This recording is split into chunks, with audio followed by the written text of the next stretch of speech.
The new budget iPad is going to be coming out this year, and it's a device that I'm really looking forward to seeing compared to the other iPads available.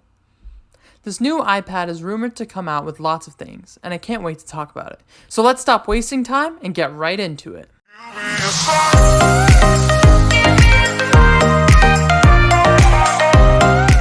The budget iPad seems to be getting more love this year since it's rumored to come with the A12 chip. The same chip was shipped out with the iPhone XS, XS Max, and XR back in 2018. This news is great, and it makes getting the budget iPad even more enticing with the same retail price of $29.99. Not only is the tablet going to be coming with the A12 chip, but Apple Informed says that the budget iPad will also be getting a small redesign, having a total screen size of 10.8 inches, a 0.6-inch difference, which, if you ask me, will actually be pretty noticeable. This difference could be like when the budget iPad went from 9.7 inches to 10.2 inches. A screen size of 10.8 inches would also mean more screen and for the same price. There isn't much you can really complain about. This seemingly small upgrade also makes you think if the budget iPad itself is getting a chassis change or if it's just reducing bezels. I personally would prefer the latter option since it would give a nice look to the budget iPad, making it seem like a cheaper version of the Pro model. But let me know in the comments down below and tell me what you guys think. I always love to hear what my audience thinks. The base storage also seems to be increasing from 32 gigs to 64 gigs, which is also a nice addition. This leak also suggests that the budget iPad will have a max configuration of 256 gigs from the previous 128 gigs of storage. With all of these increases and small improvements would allow for the iPad to do way more. This budget iPad would now be able to run really high maintenance apps very easily.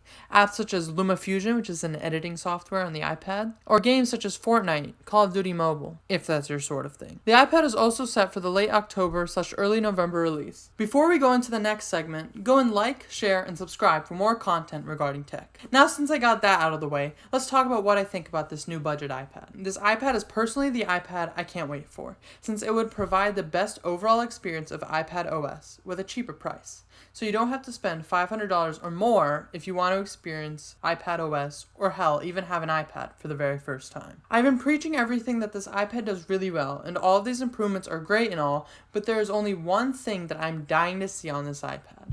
And I know that this is kind of a stretch, and don't quote me on this happening because I can see that it most likely won't, at least for a while. But having Apple Pencil 2 support on the budget iPad would be amazing and convince lots of people to go out and buy the budget iPad just for the use of school. And having Apple Pencil 2 support would allow for a more seamless experience. Once you get someone hooked on a certain experience that works well, they'll stick with it. And marketing the Apple Pencil as something that would be needed for school or work would easily create loyal customers that would be waiting for the next iPad rather than the next Surface tablet. Well, that's going to be all for today's video.